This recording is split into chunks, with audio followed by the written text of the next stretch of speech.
On November 15, 2021, President Biden signed the $1.2 trillion Infrastructure Investment and Jobs Act, also known as the Bipartisan Infrastructure Deal. This massive law, over 1,000 pages long, was celebrated for funding various projects. But there are some hidden parts that didn't get much attention, and that's what we're diving into today.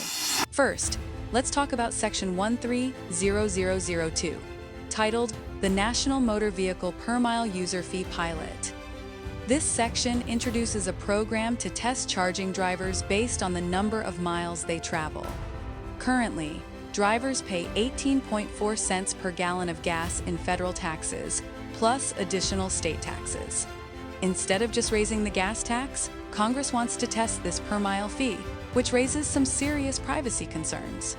To understand more, we need to look at the National Highway Transportation Safety Administration, NHTSA, which has 3 years to come up with a rule. NHTSA has been looking into driver monitoring systems, like cameras that detect if drivers are distracted or drowsy.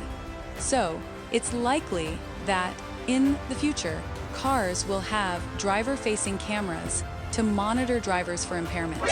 While these cameras might help improve safety, they also raise privacy issues.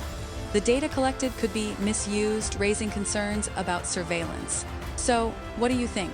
Do you support the idea of charging drivers based on miles traveled and having driver-facing cameras in cars?